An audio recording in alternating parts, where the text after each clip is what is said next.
네, 어제부터 우리가 로마서를 묵상하게 되었습니다.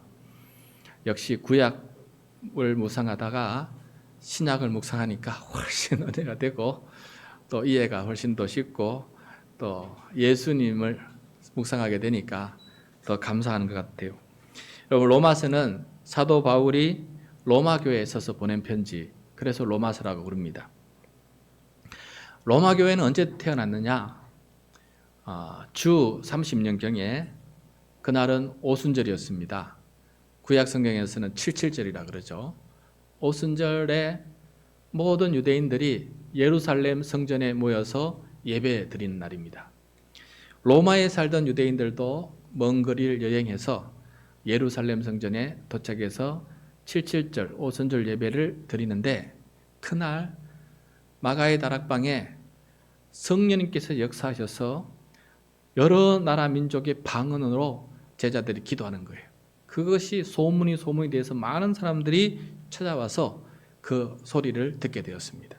그리고 그 자리에서 사도 바울이 자리에서 일어나셔서 설교를 하는데, 그 설교에 감동이 되고 복음을 받아들인 사람 3,000명이 한꺼번에 세례를 받는 폭발적인 성령의 역사가 일어나게 되었습니다. 그때 로마에서 온 사람들 중에 몇이 세례를 받았던 것 같아요. 그래서 그들이 돌아가서 사도들의 가르침 받고 돌아간 후에 로마에서 세운 교회가 바로 로마 교회였다라고 신학자들이 추측을 하고 있습니다.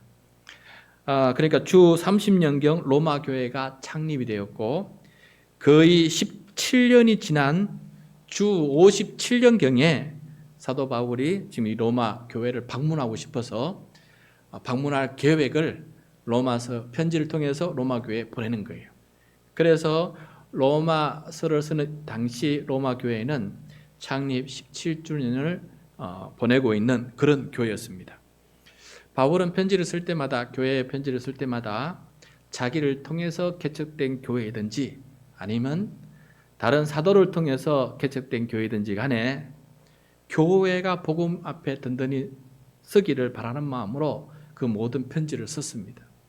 우리가 바울의 기도, 우리 금요 밤 기도회 때 33가지 바울의 기도를 살펴보면서 그가 얼마나 교회를 위해서 기도했는지를 우리 잘 알고 있습니다.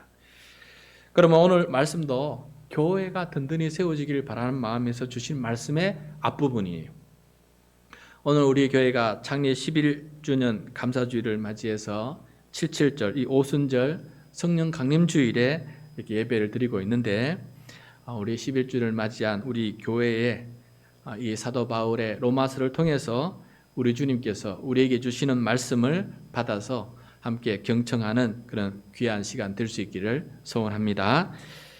여러분, 교회는 왜 창립이 되어서 존재하는 것일까요? 교회는 왜 창립이 되어서 존재하고 있는 것일까요? 왜 교회가 있어야만 하는 것일까요? 교회 없어도 되지 않습니까? 왜 교회가 있어야 되는 것입니까? 간단히 말씀을 드리면은 교회는 예수님 때문에 생겨나게 되었어요. 예수님이 오시지 않으셨으면 교회가 생겨날 일이 없어요. 그런데 왜 예수님께서 오셨습니까? 그러면은 예수님께서 왜 오셨습니까? 세상에 죄인들이 많아서 오셨어요.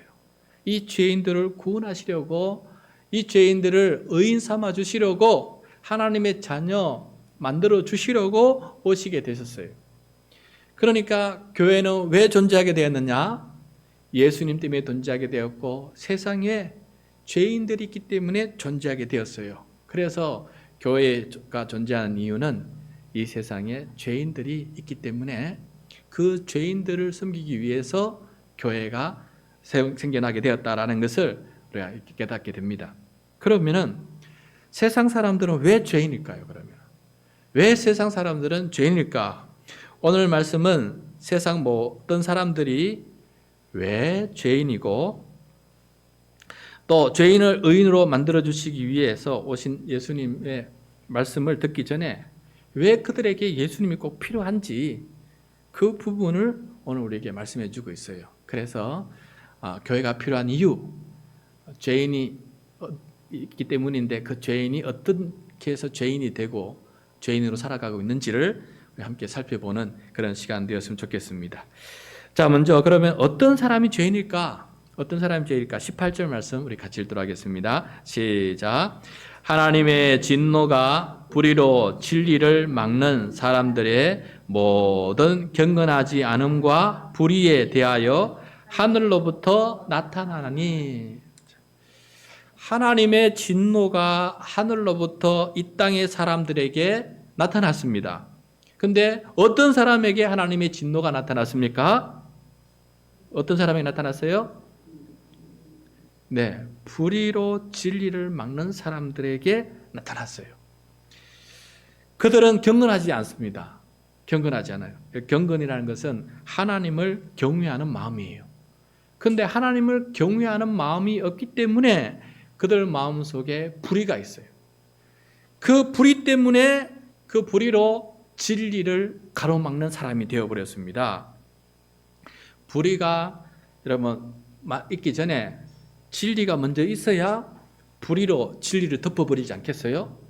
불의가 있다는 말은 그 앞에 먼저 의가 있다는 거예요. 진리가 있다는 거 아니겠어요? 그래서 진리가 먼저 있는 것이고 그 뒤에 불의가 나오는 거예요. 자, 그러면 진리가 뭐냐? 진리가 뭐냐? 19절 20절 말씀 같이 읽겠습니다. 시작. 이는 하나님을 알 만한 것이 그들 속에 보임이라. 하나님께서 이를 그들에게 보이셨느니라. 창세로부터 그의 보이지 아니하는 것들 곧 그의 영원하신 능력과 신성이 그가 만드신 만물에 분명히 보여 알려졌나니 그러므로 그들이 핑계하지 못할지니라. 아멘. 자, 창세로부터 나타나 보이던 것이 있는데 진리입니다. 그게 진리인데 진리는 누구냐? 바로 하나님이시다라는 것을 말씀해 주고 있어요. 하나님이 먼저 진리가 먼저 계셨다는 거예요. 그리고 이 하나님의 진리의 능력과 신성, 하나님의 능력과 신성이 하나님께서 창조하신 만물에 분명히 나타나 있다라고 말씀해 주고 있습니다. 그러기에 사람들은 이 만물을 보면서 하나님은 없다거나 하나님을 모른다라고 핑계하지 못할 정도로 만물을 바라보면은 하나님의 능력과 신성이 보인다, 나타나 있다라는 것을 말씀해 주고 있습니다. 여러분, 세상 만물을 보면은 하나님을 알 수 있습니까? 하나님이 보입니까? 하나님이 계시다는 게 믿겨지십니까? 그걸 알 수가 있습니까? 어떻게 알 수 있습니까? 저는 이렇게 생각합니다. 세상 만물은 저절로 존재하는 것은 없습니다. 세상 만물은 저절로 존재하는 것 하나 없어요. 예를 들어서 이 예배당에 존재하는 모든 물건들, 이 예배당에 존재하는 모든 물건들을 한번 보십시오. 누군가가 만들었고 누군가가 여기다 가져 놓았기 때문에 그것이 여기서 쓰임을 받고 있어요. 심지어 예배하는 우리 모두들도 저절로 이 땅에 태어난 사람은 아무도 없어요. 우리를 이 땅에 태어나게 만든 사람이 있습니다. 만물이 존재하는 이 기본 원리만 간단히 보더라도 이 만물을 만드신, 최초의 만물을 만드신 이가 있다라는 것을 우리는 대부분 알 수가 있어요. 여러분, 오늘날 과학자들은 만물이 저절로 생겨나서 그것이 진화했다고 진화론을 주장합니다. 진화론은 무엇에서 무엇으로 진화했다는 거예요. 근데 최초에 무엇이 있어야 이게 진화하지 않겠습니까? 아무것도 없는 것에서 뭐가 진화할 수가 있겠어요? 그래서 진화론도 결국은 최초에 무엇이 있었다라는 것을 우리들에게 말해주고 있어요. 진화론은 최초에 누군가가 뭔가 만들었고 거기서부터 진화가 되었다라는 것을 진화론 스스로가 얘기하고 있다라는 것을 깨닫게 됩니다. 그러면 지난주 중에 우리나라가 누리호를 발사했어요. 지구를 돌아가는 위성을 쏘아 올렸습니다. 이거 보면 엄청난 일이라 생각이 들어요. 어마어마한 일인데 저는 감히 그 원리나 이 모든 것들 상상조차 못하는 일들이 지금 일어났어요. 그러나 이 지구를 위성이 그 지구를 돌을 뿐인데 지구는 이 우주 전체를 볼 때 아주 작은 티끌보다 더 작은 것이 지구예요. 여러분, 지구는 태양계 속에 있고 태양계는 또 은하계 속에 있고 우리 은하는 또 더 큰 우주 속에 있는데 이 우주가 또 여러 개 있다는 겁니다. 뭐 140억 광년, 빛의 속도로 140억 년을 가야 그나마 우리 우주의 끝을 볼 수 있다는 건데 어마어마한 광활한 우주가 아니겠습니까? 광활하고 광활한 우주가 존재하고 그것이 지금도 엄청난 속도로 팽창하고 있대요. 지구가 더 넓어지고 있다는 것입니다. 그런데 그 과정 속에서도 놀랍도록 질서 있게 모든 것들이 운행하고 있습니다. 그래서 이 과학자들은 말합니다. 이런 우주가 어떤 작은 점에서 폭발을 했는데, 빅뱅 이론이에요. 어떤 작은 점에서 큰 폭발을 하면서 생겨나게 됐는데 기막히게 질서정연하게 이것이 퍼져나가고 있다는 거예요. 그러면은 그 최초의 점은 누가 만든 겁니까? 저절로 생겨난 게 어디 있어요? 최초의 점은 누가 만들었으며 그 폭발을 아주 지혜롭게 계획적으로 질서 있게 아름답게 만들어가는 사람 누가 있지 않겠습니까? 그래서 과학자들의 얘기를 들어보면은 또 이렇게 얘기를 올라가 보면은 과학자들도 결국은 우주가 누군가가 만들어 놓은 그 시작에서 시작했구나라는 것을 알 수가 있어요. 그러니까 창조주가 있었다는 말밖에는 다른 대안을 말할 수 없습니다. 창조 과학자들도. 이렇게 만물은 그것을 창조하신 하나님의 능력을 드러내 보여주고 있습니다. 사람이 만들 수 없는 것을 거짓 없이 창조하셨고 선하게 창조하셨고 아름답게 창조하셨습니다. 만물은 하나님의 성품인 진, 선, 미를 드러내 보여주고 있습니다. 그리고 질서정연하게 그것이 움직이면서 제 역할을 하고 있는 것을 보게 됩니다. 그래서 만물을 보니까 저도 하나님이 계시다, 창조주가 계시기 때문에 이것이 존재한다라는 것을 깨달아 알 수가 있습니다. 그래서 과거부터 지금까지 사람들은 신의 존재를 알고 그 신이 어떤 분이신지를 알며 살아왔어요. 그런데 이렇게 만물을 보면서 창조주를 생각하기는 생각했는데 창조주가 계신다는 것은 알긴 알았는데 문제는 자기 마음대로 그 하나님을 섬기는 사람이 되었다는 거예요. 그게 바로 21절부터 23절 말씀입니다. 21절부터 23절 같이 읽겠습니다. 하나님을 알되 하나님을 영화롭게도 아니하며 감사하지도 아니하고 오히려 그 생각이 허망하여지며 미련한 마음이 어두워졌나니 스스로 지혜 있다 하나 어리석게 되어 썩어지지 아니하는 하나님의 영광을 썩어질 사람과 새와 짐승과 기어다니는 동물 모양의 우상으로 바꾸었느니라. 하나님이 있다는 것을 알긴 아는데 그 하나님을 영화롭게 하거나 감사하지 않는다는 것이에요. 하나님이 있는 게 아는데 영화롭게 하지도 않고 감사하지도 않는다. 하나님이 나에게 아무런 영향력이 없는 그런 존재로 살아가는 것이에요. 그 이유가 세 가지를 말씀해 주고 있습니다. 세 가지인데 첫째, 사람의 생각이 허망하기 때문이다 라고 말씀해 주고 있습니다. 그러면 생각이 허망하다라는 말은 뭔가 허망한 생각에 빠져 있다는 거예요.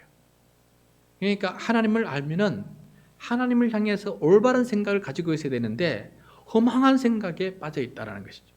둘째는 미련한 마음이 어두워졌기 때문이다라고 해요. 마음이 미련해져서 하나님답게 보지 못하는 어두운 영적인 눈을 가지게 되었다. 깨닫지 못하는 마음으로 살아간다. 셋째, 스스로 지혜 있다 하나 어리석게 살기 때문에 그렇습니다. 얼마나 지혜 있다고 얘기합니까? 나는 하나님 없어도 산다 하지만은 그러나 그것이 어리석음이 되어서 하나님 앞에 어리석음이 되어서 하나님을 어리석게 만드는 그런 일들까지 하게 돼요.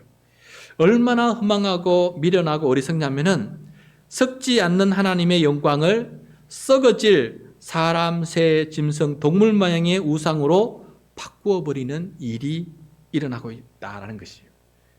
창조주를 피조물로 만들어 버리고 하나님을 나무 돌로 깎아 만든 우상으로 만들어 버리는 그런 일들을 하게 되더라라는 것이에요. 우리 창조주 하나님을 알면서도 자기가 창조자가 되어서 창조주 하나님을 자신의 작품으로 만들어 버리는 이상한 일이 벌어지게 되었어요. 나를 창조하신 하나님을 내가 창조해 버리는 일이 벌어지게 됩니다. 다루기 힘든 살아계신 하나님, 다루기 편한 나무와 돌로 만들어 버리는 그런 일들이 벌어져요. 그러니까 하나님의 통제 아래 살고 싶지 않아서 내가 하나님을 이용하는, 하나님을 나의 대상으로 만들어 버리는 일이 벌어졌다는 것이에요. 이것이 바로 불의를 진리로 가로막는 모습이에요. 가짜 우상으로 진짜 하나님을 가로막는 모습이에요. 이렇게 하나님을 경외하지 않는 불의가 결국 하나님의 진노를 불러일으킨다라고 말씀하고 있습니다. 허망하고 미련하고 어리석은 사람의 마음과 행동은 결국 하나님의 징벌을 받을 수밖에 없는 그런 죄인이 되고 맙니다. 자, 이런 불의로 진노를 당하는 죄인들의 모습이 얼마나 심각하고 중대한 반역인지 사도 바울은 3번씩이나 더 똑같은 말로 반복하면서 이 죄인들의 실상을 우리들에게 추가적으로 설명을 해줍니다. 그러니까 그만큼 이것을 이해하는 게 중요하다라고 바울이 이야기하면서 이 글을 쓰고 있는 거 아니겠어요? 그 다음부터 복음이 나오는데 복음을 이해하기 전에 먼저 복음이 되려면은 이 부분을 알아야 복음이 복음처럼 나에게 다가온다. 그런 마음 때문에 우리의 실상을 다시 한번 정확하게 말씀해 주고 있어요. 3번씩이나 반복해서. 자, 첫 번째 그 추가 설명 한번 들어보도록 하겠습니다. 24절, 25절이에요. 시작. 그러므로 하나님께서 그들을 마음의 정욕대로 더러움에 내버려 두사 그들의 몸을 서로 욕되게 하게 하셨으니 이는 그들이 하나님의 진리를 거짓 것으로 바꾸어 피조물을 조물주보다 더 경배하고 섬김이라. 주는 곧 영원히 찬송할시로다. 아멘. 자, 허망하고 미련하고 어리석은 마음을 이번에는 그 마음이 바로 정욕의 마음이다. 정욕의 마음이 때문에 그렇다라고 말씀해 주고 있어요. 하나님께서 징벌을 내리시는데 정욕으로 말미암아 생겨난 그 더러움 속에 그들을 내버려 두시는 것으로 징벌하십니다. 하나님께서 진노하시고 징계하시는 여러 가지 방법이 있는데 그 중에 하나는 내버려 두시는 거예요. 그냥 그대로 내버려 두시는 거예요.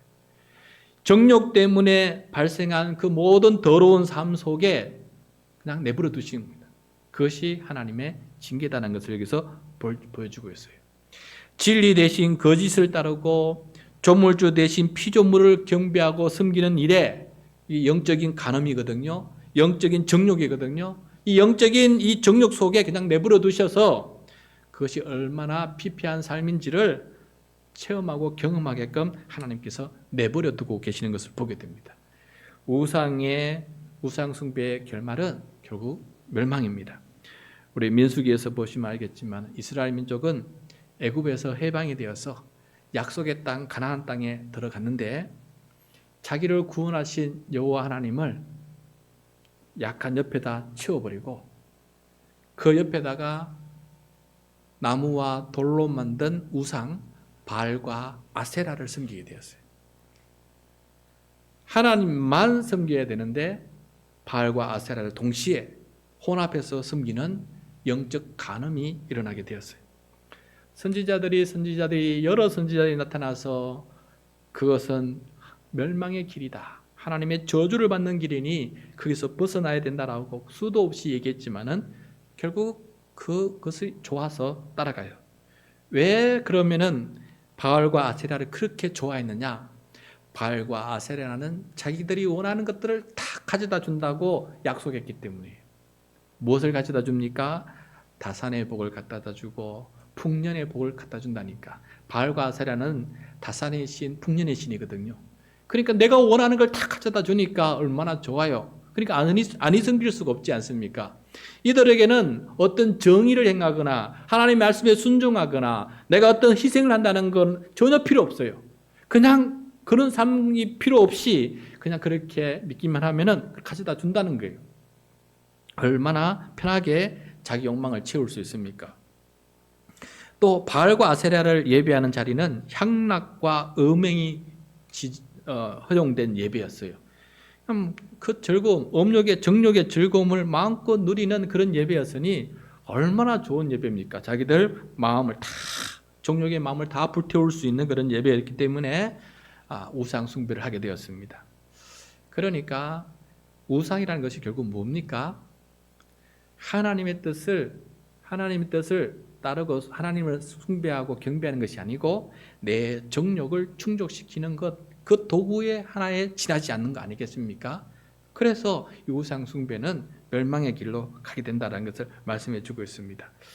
두 번째, 바울이 또 이 부분을 한 번 더 설명합니다. 한 번 더 불의로 진리를 가로막는 이 죄악상을 한 번 더 설명하는데 26절 27절 말씀이에요. 26절 27절 시작. 이 때문에 하나님께서 그들을 부끄러운 욕심에 내버려 두셨으니 곧 그들의 여자들도 순리대로 쓸 것을 바꾸어 영리로 쓰며 그와 같이 남자들도 순리대로 여자 쓰기를 버리고 서로 향하여 음욕이 부릴 듯하며 남자가 남자와 더불어 부끄러운 일을 행하여 그들의 그릇됨에 상당한 보응을 그들 자신이 받았느니라. 아멘. 자, 앞에서 말한 더러운 마음의 정욕을 이번에는 어떤 말로 표현하냐면은 부끄러운 욕심이다라고 해요. 참 부끄러운 욕심이다. 얼마나 부끄러운 욕심이냐? 여자가 여자와 또 남자가 남자와 음행을 하는 동성애를 하는 부끄러운 일을 행하기까지 한다는 거예요. 하나님의 창조 질서 남자와 여자가 결혼하여 하는 것이 창조의 질서에 있는데 이 순리를 어기고 영리를 행하는 모습을 우리들에게 보여주고 있어요. 그 이유가 중요한데 음욕 때문이다라고 되어 있어요. 음욕 때문에 그런 일들이 벌어지고 있다라고 말씀하고 있어요. 하나님의 진노는 그들을 그 부끄러운 욕망에 내버려 두시는 거예요. 그 그릇 때문에 상당한 보응을 그들 자신이 받게끔 내버려 두시는 것을 보게 됩니다. 하나님을 하나님으로 인정하지 않을 때 사람도 사람으로 인정하지 않은 일들이 벌어지게 된다는 것을 우리 말씀을 통해서 보여주고 있습니다. 세 번째, 불의로 진리를 가로막는 모습이 무엇인지 또 보여주고 있는데 세 번째가 가장 잘 설명해 주고 있습니다. 자, 먼저 28절 말씀부터 읽겠습니다. 시작. 또한 그들이 마음에 하나님 두기를 싫어하며 하나님께서 그들을 그 상실한 마음대로 내버려 두사 합당하지 못한 일을 하게 하셨으니, 자, 자기 정욕과 자기 욕심은 결국 자기 마음에 하나님을 두기 싫어하는 마음이다라는 것을 정확하게 말씀해 주고 있어요. 여러분, 마음에 하나님을 두면은 자기 정욕대로 못 살고 자기 욕심대로 살지 못합니다. 자기가 주인이 되어야 하는데 하나님이 계시면은 자기가 주인이 될 수가 없어요. 자기 원대로 할 수가 없습니다. 그래서 하나님을 왕좌에서 끌어내리고 자기가 그 자리에 앉는 것, 이것을 가리켜서 원죄라고 그럽니다. 원죄, 죄의 뿌리다. 하나님을 왕좌에서 끌어내리고 내가 그 자리에 앉아서 내 마음대로 하는 것, 그게 바로 원죄인데 그게 바로 마음에 하나님 두기를 싫어하는 거지. 하나님 두기를 싫어하는 것. 왜 싫어하는지 아시겠지요? 그리고 이 상실한 마음, 하나님을 상실한 마음이에요. 하나님을 상실해버린 하나님이 없는 마음, 그 상실한 마음은 결국 어떻게 되느냐? 합당하지 못한 일을 하게 만듭니다. 인간의 자유의지를 하나님께서 주셨는데 그 자유의지가 하나님 안에서 있지 않으면은 그 자유의지는 악한 대로 흘러가게 된다는 것이에요. 어떤 악한 일을 하게 되는지 21가지를 카탈로그를 보여주는데 21가지를 나열해 주는데 한번 보겠습니다. 29절부터 31절까지 시작. 그 모든 불의, 추악, 탐욕, 악의가 가득한 자요, 시기, 살인, 분쟁, 사기, 악독이 가득한 자요, 수군수군하는 자요, 비방하는 자요, 하나님께서 미워하시는 자요, 능욕하는 자요, 교만한 자요, 자랑하는 자요, 악을 도모하는 자요, 부모를 거역한 자요, 우매한 자요, 배약하는 자요, 무정한 자요, 무자비한 자라. 진리를 가로막는 모든 불의가 무엇인지 나열해주고 있는 것을 보게 됩니다. 하나님을 마음 중심에 두지 않을 때 참혹한 이런 죄악의 현상들이 나타나게 됩니다. 이것을 죄의 결과인데요. 죄의 결과가 무엇입니까? 죽음 아니겠어요? 이 모든 증상들이 죽음의 증상들이에요. 죽음을 향한 증상들이 나타나고 있는 것을 보게 됩니다. 여러분, 비록 우리는 의인화 칭함을 받은 죄인이지만은 여전히 우리도 이 죄의 영향력 아래 살아가고 있지 않습니까? 이 21가지 중에서 우리에게 한 가지 이상은 있을 것입니다. 그만큼 우리는 여전히 하나님을 나의 구주로 영접했지만은 또 마음 한구석에는 하나님을 구주로 영접하고 싶지 않는 마음이 있는 거예요. 왜냐하면은 내 마음속에 하나님 두기 싫은 시간과 장소가 늘 우리에게 다가오기 때문에, 마귀의 유혹과 귀신의 유혹이 늘 다가오기 때문에 그렇지 않겠습니까? 이러한 죽음의 현상은 여기서 끝나지 않아요. 자기 개인적인 죄악에서 끝나지가 않아요. 공동체, 사회의 죄악으로 감염시키는, 죄인이 죄를 감염시키는 일이 벌어지게 됩니다. 바로 32절 말씀 같이 읽겠습니다. 그들이 이 같은 일을 행하는 자는 사형에 해당한다고 하나님께서 정하심을 알고도 자기들만 행할 뿐 아니라 또한 그런 일을 행하는 자들을 옳다 하느니라. 악의 물귀신 작전 아니겠어요? 선악과를 따먹은 하와가 혼자 죄인이 되기 싫어서 아담에게 꼬셔서 함께 선악과를 따먹자, 함께 하나님의 말씀을 거역하자, 그렇게 유혹하지 않습니까? 이게 바로 최초의 죄, 원죄의 죄를 또 보여주고 있는 내용 아니겠습니까? 나 혼자 하면 욕을 먹을 것이기 때문에 너도 해라, 너도 해라, 너도 해라. 우리 모두가 하면 공범이 되니까 누가 누구한테 죄이라고 욕할 수 있겠느냐? 우리 다 같이 하자. 이게 바로 원죄의 모습입니다. 이렇게 불의로 진리를 완전히 가로막으려고 하는 그 악한 모습이 만연하게 되는 것이죠. 불의로 진리를 완전히 눌러버리려고 하고 있습니다. 기가 막힌 일입니다. 악의 문화가 우리 가운데 유행을 하게 됩니다. 여러분, 이것은 함께 망하는 길을 만드는 길이다. 이 같은 일을 행하는 자는 사형, 결국은 죽음이 그 결과가 아니겠느냐. 그것을 알고도 죽음을 향해서 달려가고 있으니 이 세대의 악함이 얼마나 정말 끝을 모르고 달려가는 그런 모습이겠습니까? 마치 브레이크가 없는 차가 벼랑 끝으로 내달리듯이 브레이크가 없어서 끝까지 계속해서 자멸적으로 악의 악순환 속에서 그렇게 달려가고 있는 것을 보게 됩니다. 거기에서 헤어나오지를 못하고 있습니다. 이것이 하나님의 진노 아래 살아가는 죄인들의 불의한 모습이다라는 것을 우리들에게 마음을 이렇게 가르쳐주고 있습니다. 여러분, 마음에 하나님 두기를 싫어하는 것은 창조주 하나님으로부터 분리되어서 살아간다라는 것입니다. 자기 생명의 창조주신 하나님에게서 분리된 인간은 생명의 근원인 땅에서 뿌리가 뽑힌 풀과 같은 그런 상태가 되고 맙니다. 우리 1:1 양육할 때 보았던 그림 기억나시는지 모르겠습니다. 우리 다음 화면을 보면은 땅에서 뿌리 뽑힌 풀의 모습이에요. 이 풀은 그 속에 들어있는 제한된 수분과 영양분이 있을 때까지만 잠시 살다가 곧 말라 비틀어지고 색깔이 다 빠져버리고 결국은 죽게 되지 않겠습니까? 그의 생명의 근원인 그 땅에서부터 더 이상 수분과 양분을 공급받지 못하기 때문에 그렇습니다. 그러므로 풀이 땅에서 뽑히는 순간 그 풀은 죽음을 경험하기 시작하게 되는 것입니다.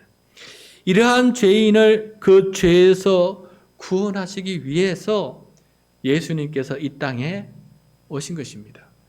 왜 우리는 예수님이 필요하고 왜 교회가 필요합니까?